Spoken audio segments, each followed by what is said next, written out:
Olá, caravaneiros! Boas-vindas a mais um episódio do Caravana Show. Esse programa muito interessante que a gente está construindo aqui, todo mundo junto, construindo conhecimento espírita, construindo técnicas e entendimentos sobre essa doutrina tão maravilhosa que é o Espiritismo. Hoje a gente vai falar, estou aqui com a maravilhosa Maria Vitória, muito bem-vinda, muito boas-vindas, e hoje a gente vai falar sobre direitos dos animais, um tema que é extremamente importante e que vai tocar em alguns assuntos muito interessantes e muito debatidos dentro da meio espírita. Mas antes de qualquer coisa, vamos nos apresentar, né? Não, Vitória, fala um pouquinho sobre você, fala quem é você, maravilhosa, perfeita, está conosco agora nesse projeto. Oi, gente, meu nome é Maria Vitória, mas pode me chamar de Vitória, sou carioca, tenho 24 anos, sou nova no Caravana Show e eu tô muito feliz por participar desse projeto com o Raoni. E para quem não lembra de mim, ou para quem não me conhece ainda, quem está chegando agora, meu nome é Raoni, sou comunicador espírita lá no perfil Espiritismo Arretado, e a gente está aqui já quarta vez que eu estou aparecendo aqui, gente, não sei, mas enfim, estou muito feliz de estar aqui de novo colaborando com esse projeto. E vamos falar sobre o que a gente vai falar hoje, né? Afinal de contas, o que é esse assunto? Como é que a gente está falando de direitos animais, direitos dos animais, e o que a gente vai falar sobre hoje? A doutrina espírita ela entende os animais de uma maneira muito especial. Os animais são essenciais na natureza. E os ecossistemas funcionam e existem não só por nossa causa. Na verdade, a gente faz muita coisa para prejudicar a existência dos ecossistemas. E na visão espírita destaca muito a importância da gente proteger e reconhecer os direitos dos animais e da gente valorizar a inteligência e as emoções. Sim, você falou uma coisa muito interessante, tanto que a gente está vivendo uma época de evolução global, né, por causa da gente mesmo, a gente maltrata o nosso planeta e isso está causando muito calor, essas questões também das queimadas, que estão prejudicando o nosso corpo, o nosso ecossistema, e os próprios animais também, né? Os animais de rua, e enfim. Mas então, nosso papel nesse ecossistema é uma coisa muito importante também que a gente pode conversar. Mas vamos usar o assunto, né? Primeiro, o ponto sobre o que a doutrina espírita fala sobre os animais, sobre a sua inteligência e sobre a alma dos animais. Porque esse tema é muito abordado dentro da doutrina espírita. A gente trouxe as referências, está aqui na descrição do vídeo, se vocês tiverem curiosidade e precisam acessar também, né? Estudar espiritismo não é só ver esse conteúdo que a gente faz aqui, minha gente. É também estudar o espiritismo, estudar aí nas obras e estudar por vocês também. Mas vamos lá. O que Kardec fala, o que a codificação fala, o que os estudos espíritas falam sobre a alma dos animais?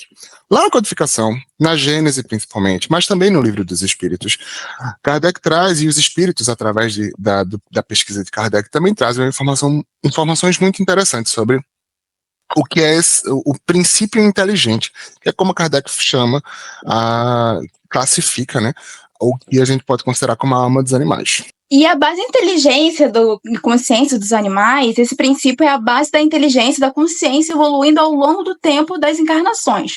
Então, os animais, ou seja, o conceito do espiritismo é que a gente vai evoluindo de plantinha, do animal, em outros planetas, até chegar no momento humano.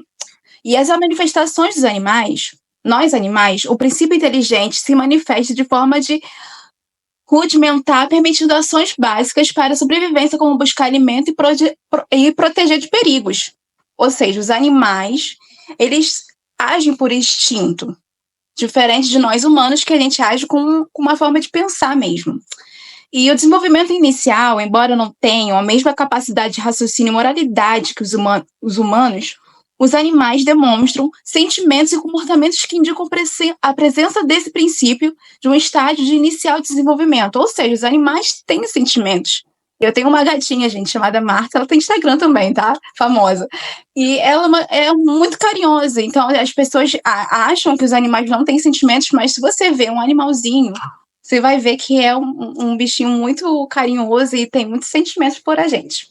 Eu gosto muito interessante essa forma que Kardec traz a definição do princípio inteligente, da base da consciência, da inteligência, e da forma como ele coloca os animais não como seres sem alma, sem nada que possa ser considerado, e casa muito com o que a gente hoje também classifica. Hoje o entendimento que a gente tem nos círculos de estudos do comportamento dos animais, da psicologia dos animais também, que existem estudos de pesquisa nessa área, que os animais são seres sencientes, não lembro exatamente da palavra, mas senciente. E isso significa que eles têm níveis de consciência, têm níveis de sentimento, são seres que são capazes de sentir também, são capazes de reagir aos seus ambientes ao redor, a se interagir entre si, a se comunicar. E são traços de comportamento que a gente vê na gente também. Não é como se a gente fosse tão diferente. A gente vai falar um pouquinho melhor sobre isso mais pra frente. Mas não é como se a gente fosse tão diferente assim. E é interessante a gente ver como Kardec coloca os animais nessa escala evolutiva de desenvolvimento. E como desenvolvimento que vai eventualmente culminar na gente, mas a gente vai falar por isso. Tô dando spoiler, minha gente, aqui da história. Vamos pro próximo slide. A gente é empolgado. Porque os animais também têm níveis de inteligência. E animais mostram, né? Eu trouxe essa imagem desse macaquinho que eu acho assim, eu fico impactado quando eu vejo coisas assim. Quando eu vejo animais utilizando ferramentas de forma muito similar ao que a gente entende que seres humanos primitivos utilizavam. Seres humanos e espécies anteriores aos seres humanos utilizavam as ferramentas. Quando a gente olha para ferramentas encontradas em sítios de escavação, arqueológicos, a gente vê que existia um certo cuidado de uso de pedras lascadas, de pedras, de galhos e tal, e alguns animais hoje em dia já utilizam isso. E é muito legal ver esse tipo de capacidade dentro dos animais, porque o que Kardec traz é que justamente alguns animais são capazes de realizar essas ações combinadas, que sugerem essa capacidade de planejamento, essa intenção. Uma vez, eu tenho uma história muito boa com relação a isso. Uma vez eu estava num zoológico, na época que eu ia para zoológico, porque hoje eu não concordo pessoalmente com a existência de zoológicos, mas somos uma transformação, né? Há 84 anos atrás, quando eu era adolescente, eu ia em zoológicos.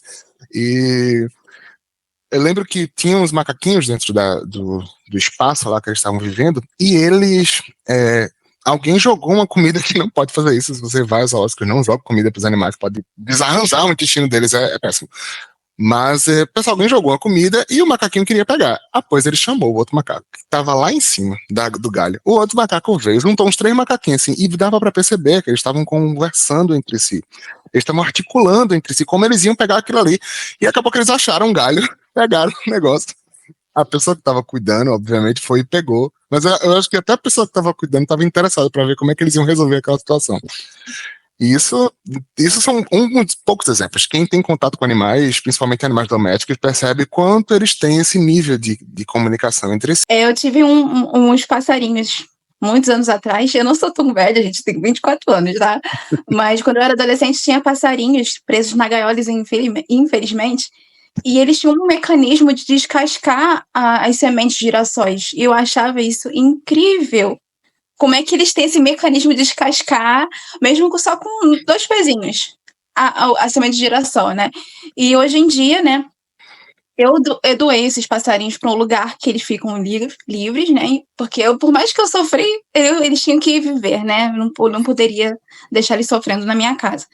E hoje em dia eu tenho uma gatinha, a Marta, que eu não sei se vocês sabem, mas gatos são muito metódicos, eles gostam de seguir uma rotina, e eu acho incrível isso, de seguir uma rotina todos os dias, e ela sabe a hora de comer, ela sabe a hora de fazer xixi, essas coisas. Eu acho isso muito, muito interessante que os animais têm, esse instinto que eles têm, né? Quando a gente continua pensando sobre isso, a gente percebe que até o que trazido por Kardec também mostra que animais, eles podem ser treinados, eles podem ser educados, eles têm um certo desenvolvimento intelectual que é, de certa forma, limitado também.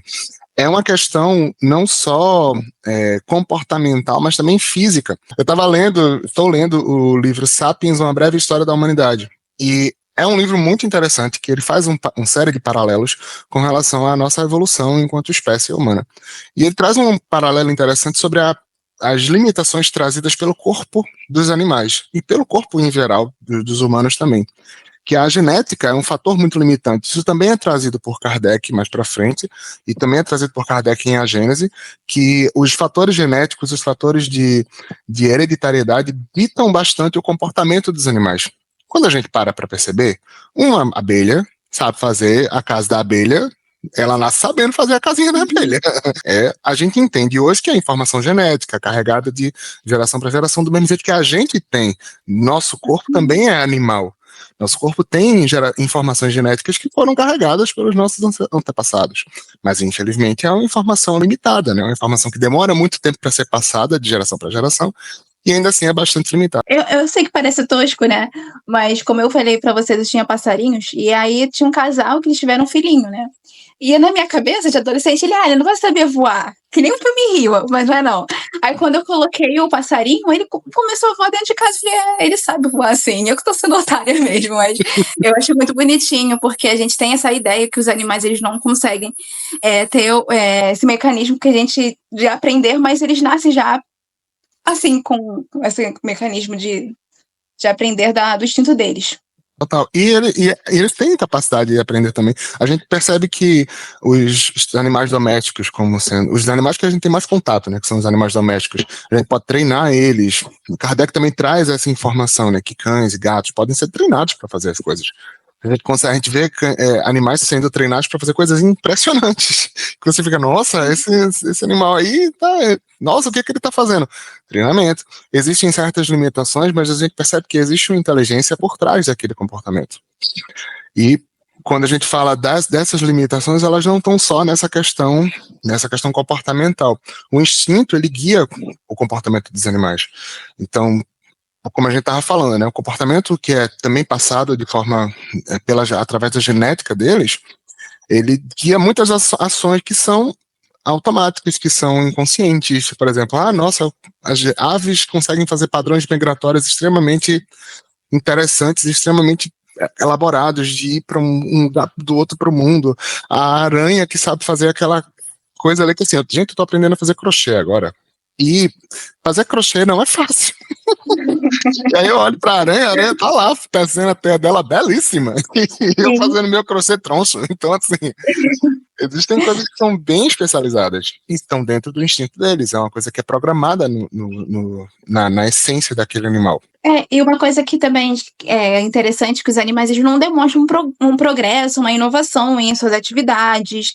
Eles realizam uma tarefa de maneira ao longo do tempo. Então, é uma coisa instintiva que a gente falou, né? E é o exemplo das abelhas, que elas fazem o melzinho, né? Que melhora a tosse da gente. E elas fazem isso por instinto, mas mesmo assim eu acho incrível, né? Porque eu não seria capaz de fazer um mel, gente. Ninguém.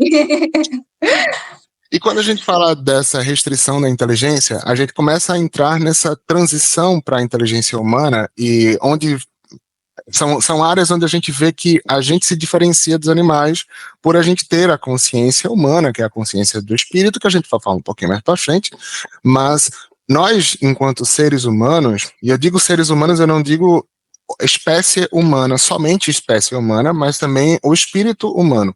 Nós, enquanto espíritos, nós temos habilidades de cognição e de abstração, que é o que está na base da nossa capacidade, por exemplo, de inovar, de pensar em coisas novas, de pensar em processos novos.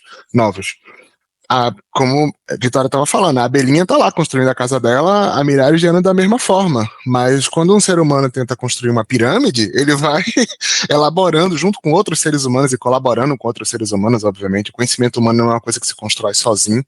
A gente colaborando entre si, através da nossa capacidade de comunicação e de pensamento abstrato, a gente chega em coisas incríveis. Olha ao redor a quantidade de coisa que a gente fez no planeta. Algumas coisas foram ruins, muitas foram ruins. A gente está, como a Vitória falou, um processo de ebulição global que pode bater a volta da gente para fora desse planeta.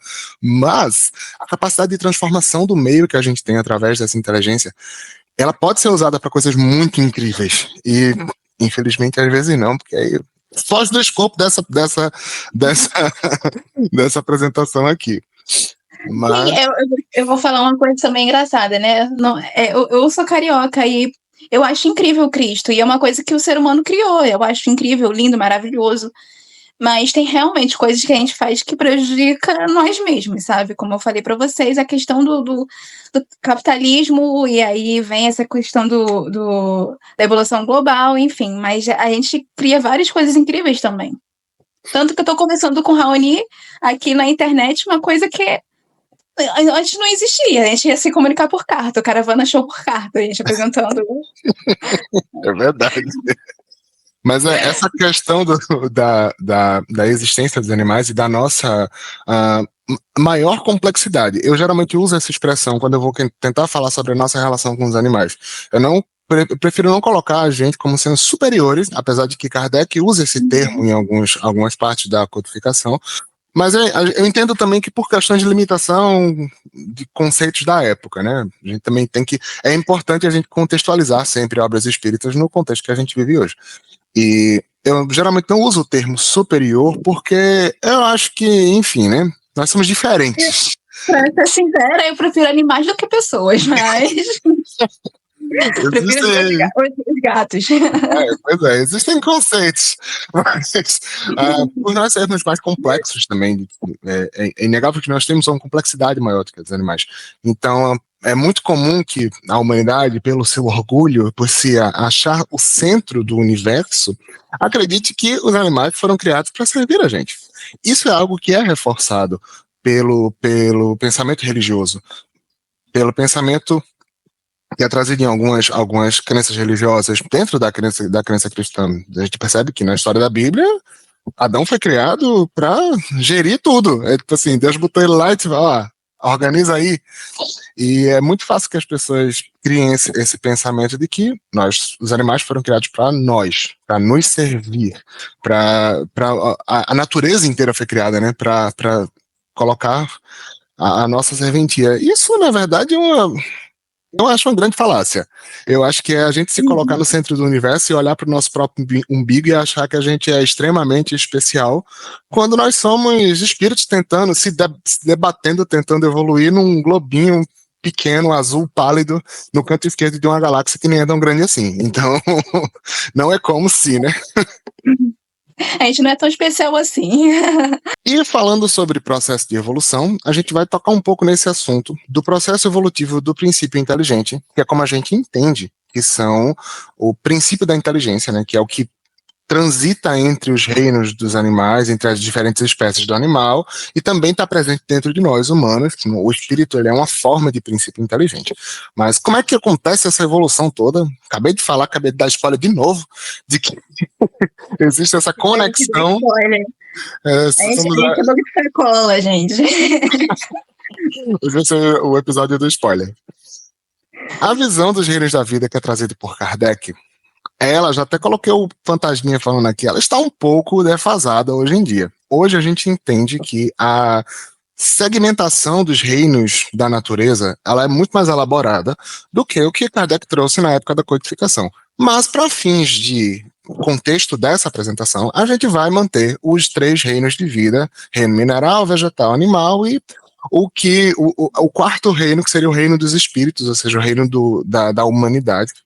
Mas hoje em dia a gente tem outras elaborações. A gente sabe que o reino animalia, ele existe, que existe o reino fungi, que é o reino dos fungos, existe os reinos dos protozoários, existe uma coisa muito mais elaborada e que sabe quantos outros não vão surgir daqui para frente, né? Quando se acontecer da gente conseguir achar vida em outros planetas, talvez a gente tenha que criar outros reinos, mas enfim, é uma questão de evolução. Mas dentro da codificação, dentro do contexto de Kardec, a gente consegue ter essas 3 elaborações, onde tem, primeiro ele traz para a gente o reino mineral, que é basicamente composto pela matéria inerte, pela matéria sem vida. Vida também é um conceito bem elaborado, mas Kardec traz esse conceito também na codificação, sem essa capacidade de consciência de sentir o seu meio externo. E o reino vegetal, que inclui todas as formas de vida vegetais, algas, árvores, ou seja lá o que for, que possuem capacidade vital, possuem essência vital, podem crescer, se reproduzir, responder a esses estímulos de ambiente.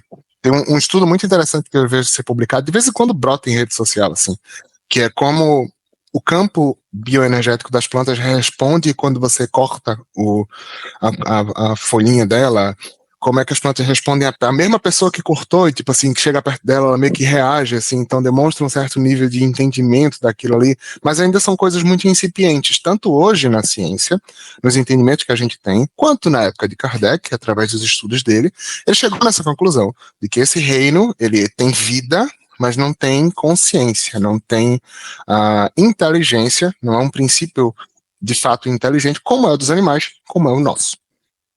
Sim, na minha cabeça, né? Elas têm consciência, né? Vozes na minha cabeça. Porque eu sou também mamãe de planta, né? E aí eu acho muito ruim quando alguém corta uma árvore ou maltrata as plantinhas, porque, poxa, eu acho que deve sentir alguma dor, sabe? Eu já vi vídeos onde pessoas, né? Pessoas não muito com boas índoles, cortando árvores e a árvore caindo em cima delas. Eu acho que, tipo, na consciência não é, mas alguma coisa instintiva tem. Porque eu acho que a natureza, ela age como tem que agir. Ela tá respondendo agora, como eu falei para vocês. Verdade. Mas é interessante, é muito interessante você trazer esse contraponto, Vitória, porque o que Kardec traz é justamente um encadeamento entre as existências dos reinos da vida. E o princípio, existe esse ditado, ele existe, esse dizer existe no meio espírita, eu não tenho uma exata fonte de onde é, mas que o princípio vital, o princípio inteligente, ele dorme no vegetal, se agita aliás, dorme no mineral, se agita no vegetal, sonha no animal e acorda no hominal. Como se é interessante essa frase porque ela traz essa ideia de encadeamento, de que não existe também essa quebra de separação e essa separação tão rígida entre os reinos da vida. Por exemplo, o reino humano, como a gente chama de, entre aspas, né, reino humano, eu não gosto de usar a expressão reino hominal ou reino humano, porque apesar de nós sermos, de fato, seres separados, né, seres que têm um nível de complexidade maior e que têm consciência de si, que, enfim, são inteligências individualizadas, como o espírito é definido por Kardec, eu acho que colocar a gente num reino separado é uma opinião pessoal minha, sabe? É meio benéfico, né? Eu acho. Alimenta esse ego de, nossa, eu sou tão especialzão assim. Nós somos especiais entre nós e para as nossas pessoas que nos são caras e para os nossos círculos. Mas, enfim. Uma característica aqui na aula. Características muito importantes desse chamado reino humano, né, é que os humanos, a gente identifica características dos outros reinos, características de respostas. Nossos corpos têm programados neles respostas automáticas para muitas coisas, procedimentos automáticos do nosso sistema imunológico, do nosso sistema de digestão. Agora, todo mundo que está assistindo esse vídeo vai perceber que está respirando. Desculpa, mas acontece. Mas você não... respirando. Mas, não vou falar o resto porque é um saco quando a pessoa faz isso. Então, você tá respirando, aí você passa fazendo conscientemente as ações que são automáticas. Porque nós temos diversas ações automáticas no nosso corpo. E eles vêm dessa herança, vamos dizer assim, evolutiva. Nosso corpo físico, ele evoluiu através de uma espécie animal. Existem elos perdidos aí em algum lugar que a gente não sabe onde é que tá ainda, mas um dia talvez possamos descobrir. Mas nosso corpo tem características do animal, do vegetal, do mineral também.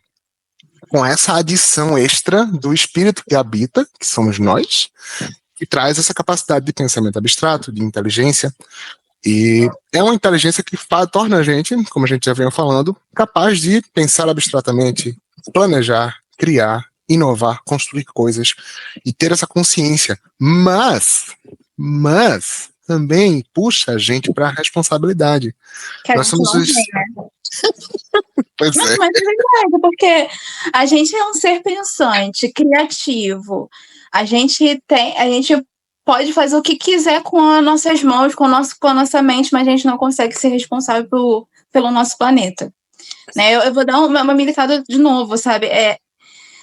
A gente tem plena consciência do como as plantas, os animaizinhos são importantes pra gente, mas mesmo assim a gente causa discórdia entre essas coisas, né?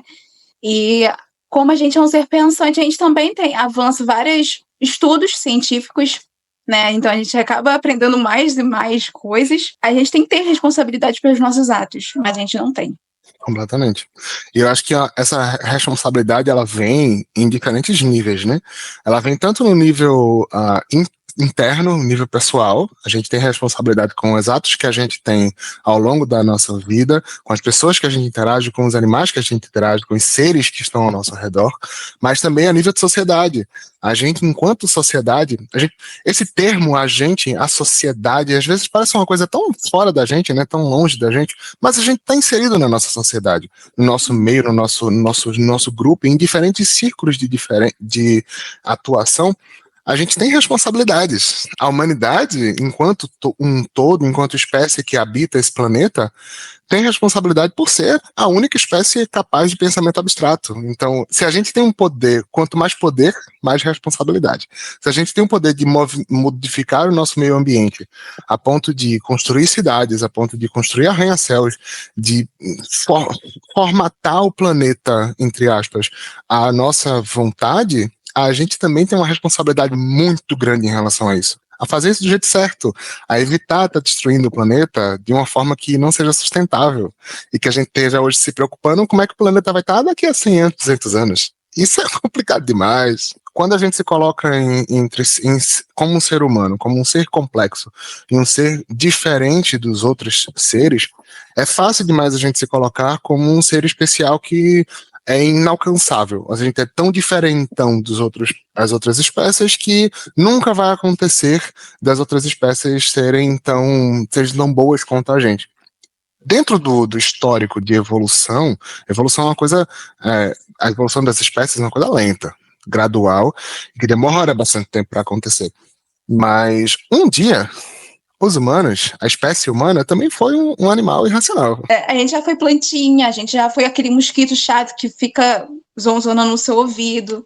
Então, assim, antes de você matar o mosquito, você, poxa, ele vai ser um ser humano um dia, será? Então... Kardec traz esse contraponto, que é muito interessante na obra da Gênese.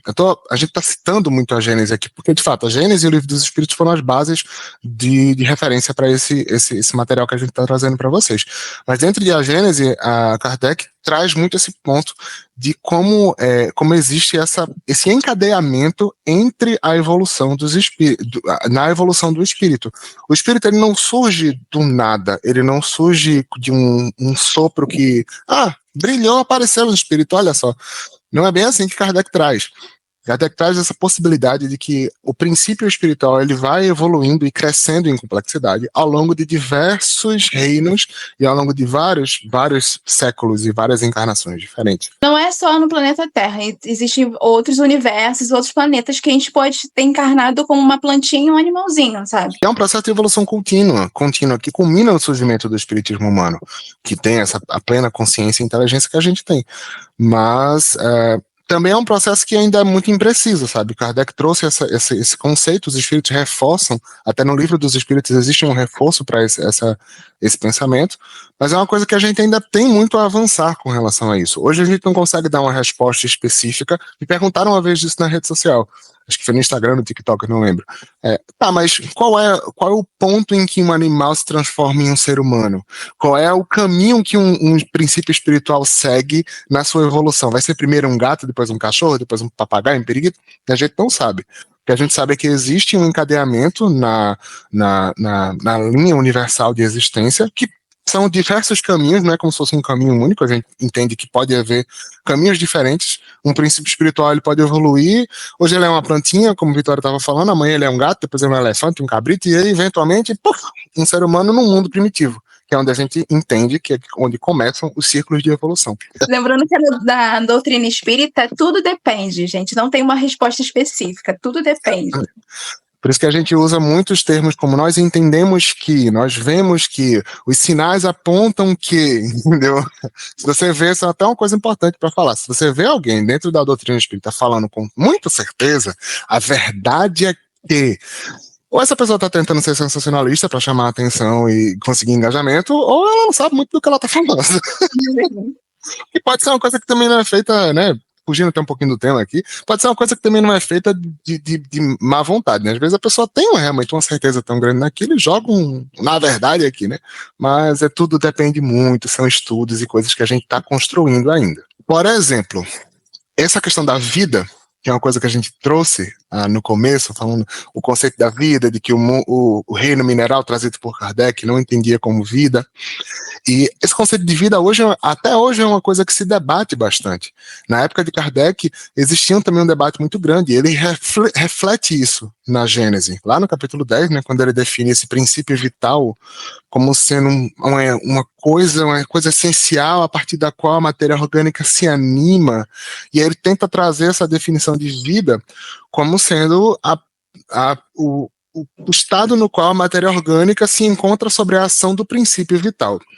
Esse conceito é muito interessante, porque a gente consegue classificar seres vivos como sendo seres que estão sobre a ação, seres que reagem à ação desse princípio vital, que consomem ele, que produzem ele, que se animam com base nele. É uma definição genérica, é uma definição que ela pode ser mais elaborada, obviamente, mas ela serve muito bem para a gente fazer um corte. Ok, o que é um ser vivo? Um ser vivo é um ser que possui princípio vital, que está sobre a ação desse princípio vital, que é o que movimenta a existência da vida. E aí é quando a gente começa a se colocar junto com os animais. A gente é ser vivo, os animais também são seres vivos. E eu trouxe o exemplo a gente traz esse exemplo do vírus aqui, porque o vírus é uma coisa que sempre me deixou muito encafifado. Porque o vírus, ele é uma coisa que parece ser, a gente falava muito de elos perdidos, né, um tempo, agora há pouco.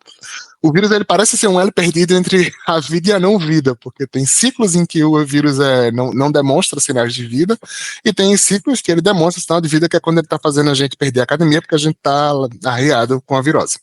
E detesto vírus. Também. Tudo é matéria, tudo é vida, sabe? E aqui, Kardec, em Gênesis, ele falou o seguinte, evoluímos como pequenos átomos desde o reino mineral, em busca da angelitude. E neste processo, passamos pela fase animal, neste planeta e em outros, como eu falei para vocês, não é só no planeta Terra. Enquanto aqui estagiamos nessa jornada, somos deuses para estes pequenos amigos que se encontram no estágio evolutivo anterior do nosso, solicitando-nos cuidados, amor, orientação para a sua própria evolução. Então, como eu falei para vocês, aquele mosquitinho, aquela barata chata que parece no verão, pode ser uma pessoa daqui a alguns anos, bem anos, né, na verdade. É verdade. E eu gosto dessa fala, desse trecho que Kardec traz, que mostra puxa muito também essa responsabilidade da gente com esses outros animais, com essas outras formas de vida, com as formas de vida que ainda não são humanas, mas que estão nesse caminho, sabe, de evolução. Esse termo, nós somos deuses para esses pequenos irmãos, pequenos amigos, puxa muita gente para essa reflexão. Qual é o tipo de Deus que você vai querer ser?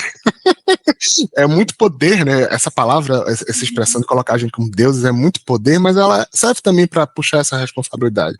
Será que você vai ser um Deus benevolente, que toma conta, que cuida, ou um Deus que, né, massacra? Pois é. O que nos leva para esse conceito aqui. Olha que quando a gente fala... Um conceito polêmico, gente. É um assunto polêmico. Polêmico. Quem disse que o espiritismo não toca em assunto polêmico? Olha aqui.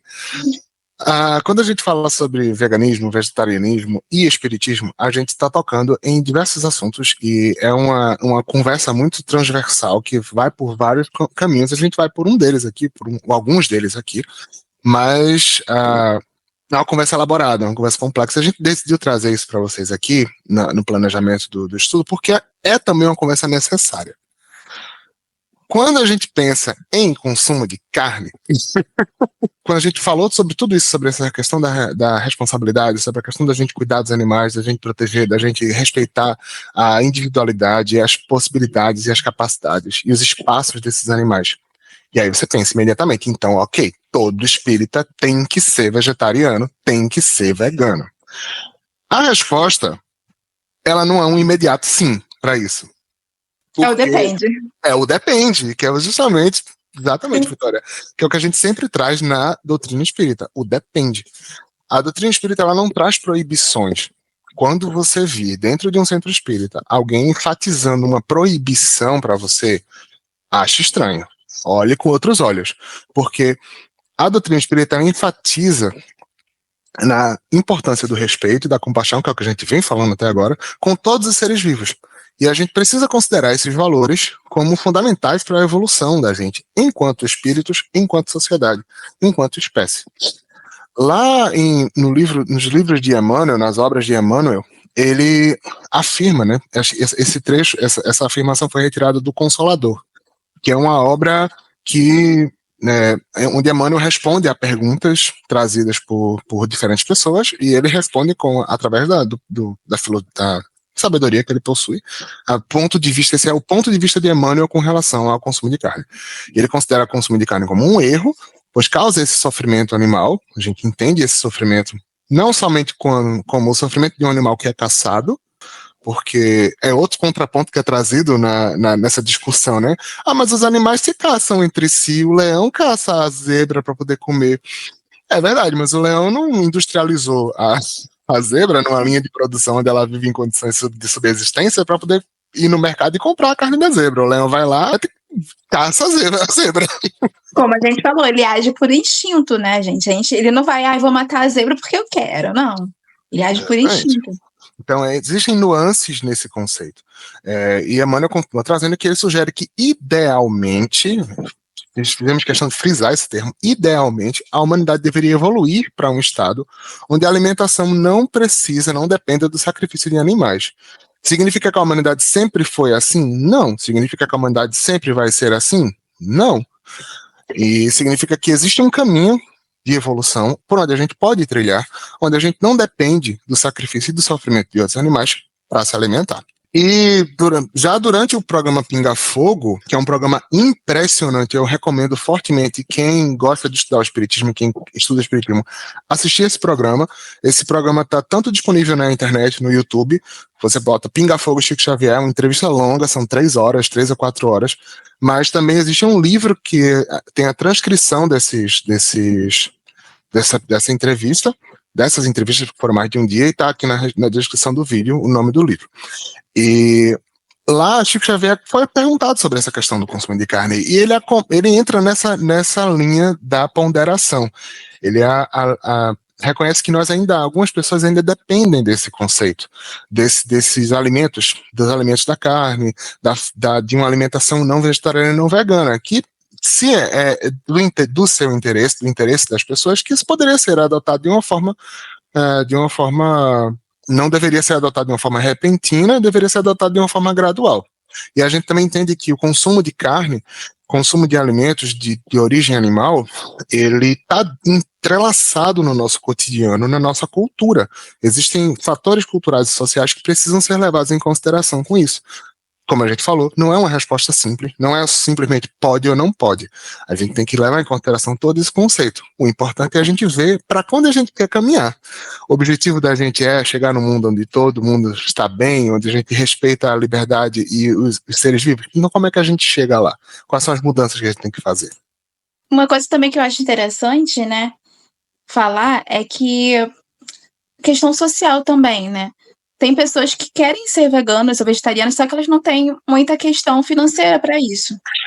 Exatamente. E elas têm que comer carne, infelizmente, porque alguns alimentos veganos são extremamente caros. Mas você pode substituir com vegetais, com feijão, mas isso também é um mini spoiler. Mas você pode substituir com outros vegetais, uma alface. Ah, mas eu tô sentindo falta da carne. Tem carne de soja, substitui.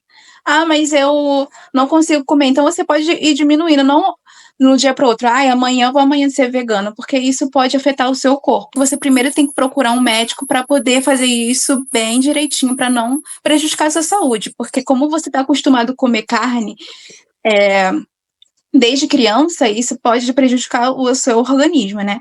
E uma coisa que eu também achei interessante é que como eu cresci na Igreja Católica, na Semana Santa, a gente não pode comer carne, né?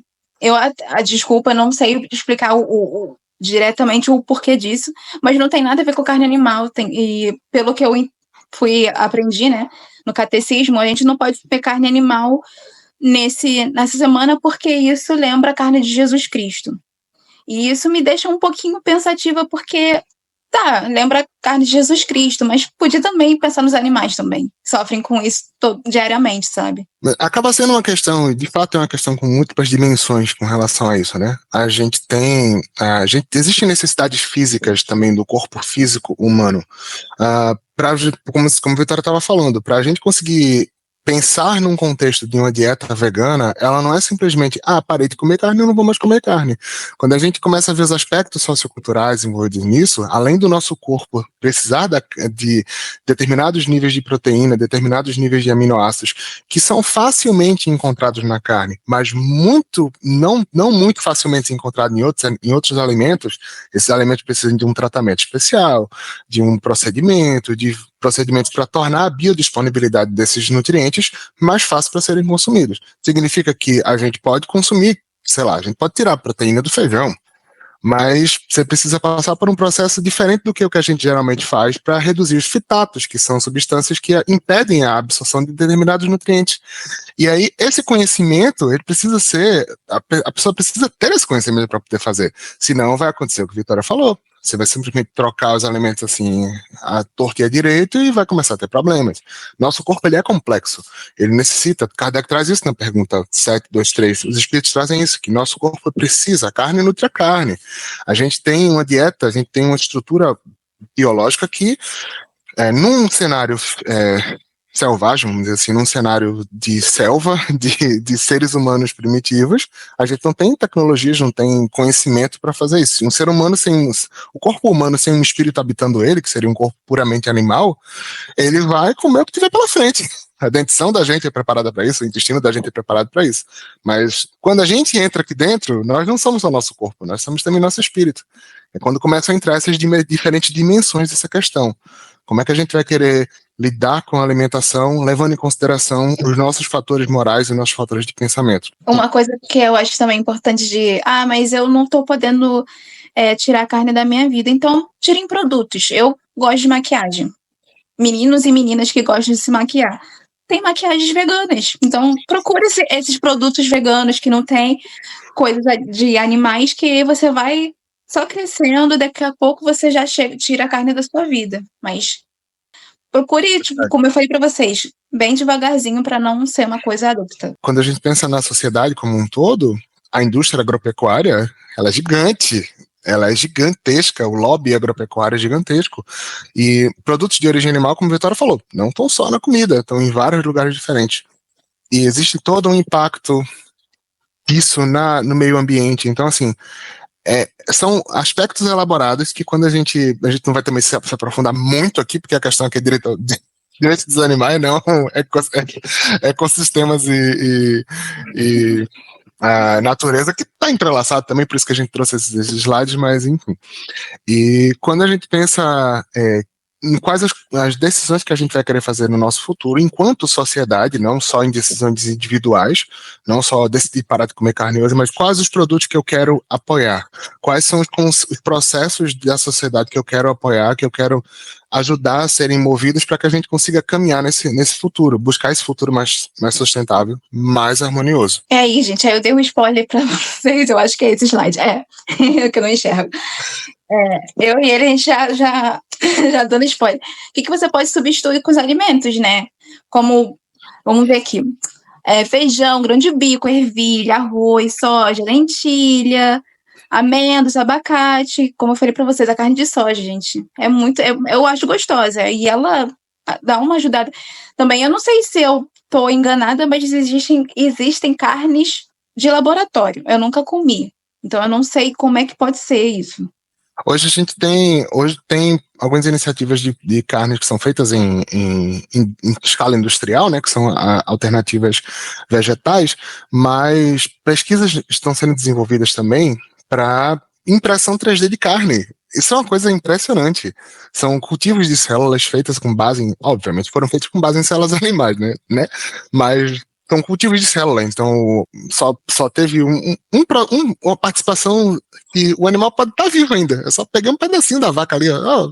Dá licença, você pega um pedacinho dessa sua pele aqui, da sua massa de proteína, e eu posso cultivar isso aqui e produzir um bife.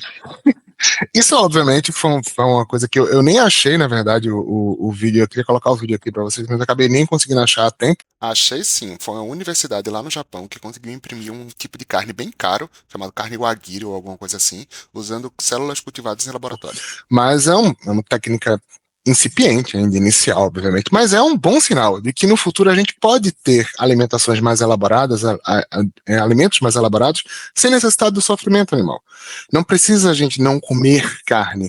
E é importante a gente pontuar aqui que, se você também quiser comer carne, não, mas porque motivos de, eu tenho um bife que quando eu como eu lembro da minha avó que fazia para mim, é uma conexão emocional que você tem com aquele alimento, assim. Você não vai ser uma pessoa ruim porque você come carne, certo? Então, assim, isso é uma coisa que, novamente, dentro do espiritismo não existem proibições e existem nuances para todo lugar que você olha. Então, a gente está trazendo aqui alguns contrapontos interessantes sobre essa questão do veganismo e do vegetarianismo, porque encaixa muito nessa questão do respeito da proteção e do cuidado com os animais. Mas se você gosta de comer sua carnezinha e você faz bem ao próximo e procura tornar a sociedade um lugar melhor, talvez daqui a 200 anos, quando você reencarnar de novo, terão carnes impressas em 3D que você possa continuar apreciando um belo de um hambúrguer suculento que não teve sofrimento nenhum para ser feito. Sim, eu vou dar 2 exemplos. Eu como carne, mas eu só como carne de boi e de galinha, né? Quando eu era criança, eu morava numa comunidade chamada Rocinha, todo mundo conhece a Rocinha, né? E lá tinha um matadouro de animais, né? E aí eu vi o cara matando um porco, sabe? E essa imagem ficou na minha cabeça e até hoje eu não consigo comer a carne do porco porque me lembra o sofrimento desse animal, sabe? Mas você pode comer com consciência. O que eu faço? Eu sei. Como carne, mas eu como isso com consciência. E como o Raoni falou, eu não sou a pior pessoa do mundo porque eu comi um churrasco ontem. Não. Eu posso ser uma pessoa boa agindo com caridade. Dando um bom dia, dando quentinho para um morador de rua, e essas coisas. Você pode agir como caridade com outras questões, mas você não vai ser uma pessoa ruim porque você está comendo uma carne hoje ou amanhã. Agora vamos lá. Já que a gente está falando sobre as possibilidades do futuro, acho que é importante a gente chegar nisso também. Nesse conceito de evolução, de constante crescimento, o que o futuro reserva para nós? A gente sabe que a gente está num processo de construção e de evolução. E que o planeta que a gente está, a Terra, a nós. Eu tenho tentado me treinar para não falar que a Terra está passando por uma transição planetária. Nós estamos passando por uma transição planetária, por uma transição, por uma mudança de vibrações e de comportamentos junto com a Terra. Então, não é como se a Terra estivesse fazendo os rolezinhos dela sozinha. É uma coisa conectada. E a gente está num processo de transformação, às vezes não parece que está andando, parece que às vezes está andando para trás, tá? Tem dia que parece que é noite, mas a gente está num processo de evolução. E a prospecção que a gente tem para o futuro é que, se a gente olha para o que na codificação espírita é relatado como sendo um mundo de regeneração, que é para onde a gente está caminhando, a gente entende que é um mundo onde a gente entenda que existam várias coisas que possam estar bem diferentes do que o que a gente tem hoje e que são mais alinhadas com esse sentido de que a gente vai estar respeitando os animais, a gente vai estar respeitando as vidas, independente de quais sejam, né, que dividem o planeta com a gente. E tudo evolui. A gente tá... Por que seria diferente com os hábitos da gente? Se a gente olhar para o nosso comportamento enquanto sociedade hoje e para o comportamento da gente há 3.000 anos atrás, há 2.000 anos atrás, é bem diferente. Algumas coisas não tanto, mas muitas coisas são bem diferentes. Então, a evolução das pessoas, eventualmente a gente vai evoluir mais enquanto pessoas também, e espero que enquanto sociedade a gente vai ter mais pessoas que tenham acesso a uma compreensão mais profunda sobre nutrição, sobre saúde. Isso aqui é conjectura, a gente está meio que tentando vislumbrar como seria a vida no mundo de regeneração nessa ótica da nossa relação com a natureza, a nossa relação com os animais. A gente entende que já que estamos no mundo mais avançado, agora a gente, magicamente, estamos plim, no mundo de regeneração, que coisa feliz. Queríamos muito. Mas é isso, a gente tem tecnologia, a gente tem uma alimentação mais equilibrada, mais adaptada, a gente tem tecnologia que permite a criação desses alimentos nutritivos sem a necessidade do sofrimento animal. A gente vê isso hoje. Isso é uma extrapolação positiva para o que a gente tem hoje. Técnicas de construção de alimentos, de impressão 3D. Se a gente pensa no mundo de regeneração, a gente tem um bom indicativo de que vai existir. Sim, aí nesse mundo aí, né, a gente vai ser humanos melhores, não só com os animais, mas com nós mesmos, sabe? Como tratar as pessoas e da desigualdade social, né? Porque como eu falei para vocês, eu venho de uma comunidade e eu sei o que é na pele, como é desigualdade social. Então, nesse mundo, não teria muita desigualdade. E o que a gente está fazendo aqui é fazendo um exercício de visualização do que pode ser, do que seria um futuro onde a gente respeita melhor os direitos dos animais e também respeita melhor nós enquanto seres humanos. Aquilo que a gente falou no começo, né? Quando a gente vislumbra para onde a gente quer ir, a gente consegue se mover para dar passos nessa direção. Por exemplo, seremos mais conscientes? Como é que vai ser a questão do pensamento humano em relação aos direitos dos animais, a preservação desses direitos e a relação do ser humano com o meio ambiente no mundo de regeneração? É importante a gente fazer esse exercício diariamente, quando a gente olha para, poxa, beleza, será que então no mundo de regeneração as indústrias e as empresas elas não serão sustentáveis, elas não serão éticas? Será que a tecnologia que a gente tem não vai ser suficiente para que a gente consiga ter alternativas que não utilizem o sofrimento animal? Será que a gente, enquanto sociedade, não vai estar evitando a destruição de habitats, promovendo biodiversidade e promovendo a preservação desses outros animais? A gente acabou de falar aqui que o ser humano ele está evoluindo cada dia e a tecnologia está aí. Porque quando eu era criança eu nem sonhava em ter um ChatGPT e agora a gente tem. A gente pode conversar com ele e cada vez evoluindo com a tecnologia a gente pode chegar a coisas que não pode maltratar as pessoas e os animais e as plantas, enfim.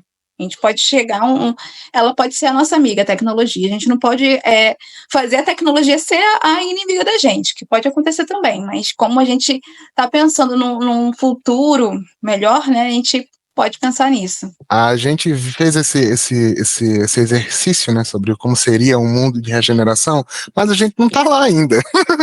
A gente está num mundo que está em ebulição, a gente está num mundo que está à beira de expulsar a gente dele. Então, a reflexão final que a gente quer trazer para vocês é isso. Vamos fazer a nossa parte para que a gente consiga alcançar esse futuro. A gente falou de algumas medidas aqui, não só da questão de adoções de padrões de alimentares melhores, não só em relação ao consumo ou não de carne, mas também ao consumo mais consciente de produtos, de alimentos, de consumo de alimentos e produtos que a gente vai saber que que tem um impacto menor na natureza, na medida das possibilidades de cada um. Como é que a gente vai pensar nos nossos governantes, em quem que a gente vai votar? 2024 é ano de eleição, minha gente.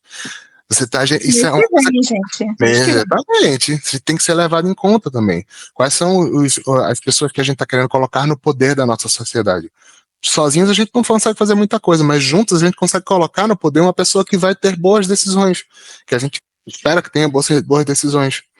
Então são decisões pequenas que a gente precisa fazer a nossa parte para alcançar esse futuro. A transição planetária não é um negócio mágico que vai acontecer sem a gente fazer nada por ela, não. É um processo ativo que a gente precisa trabalhar nele. Sim, é trabalho, gente. Espíritas têm que trabalhar sempre. Até lá no plano espiritual a gente trabalha. E uma coisa que a gente não comentou também, né? Uma coisa que eu sou contra, é a compra de animais, sabe? É muito importante ressaltar isso, né? Se você quer adotar um animalzinho... já falei a palavra. Se você quer ter um animalzinho, adote, gente. Não compre, tá? Verdade. Por favor. Porque eles não são mercadoria. Pois é. E é outra coisa que é uma indústria por trás, né? A gente sabe que existe uma indústria por trás da reprodução de animais para venda e para compra. Então, são camadas complicadas. Tem vários animalzinhos. Aqui no Rio de Janeiro tem um monte, gente. Um monte de gatinho, de cachorro que tá precisando de um lar e você pode adotar. Mas com essa conversa, com esse papo, a gente espera que a gente tenha trazido essa reflexão e esses pontos para despertar dessa visão. A gente trouxe pontos que estão alinhados com o que a gente entende como sendo corretos e como sendo coisas que vão contribuir para o crescimento da gente enquanto sociedade, enquanto seres humanos. É uma conversa que é muito importante que a gente tenha, e caso vocês, a opinião que vocês tiverem, é importante que vocês também expressem, porque é conversando, é entendendo e é compartilhando que a gente evolui enquanto seres humanos.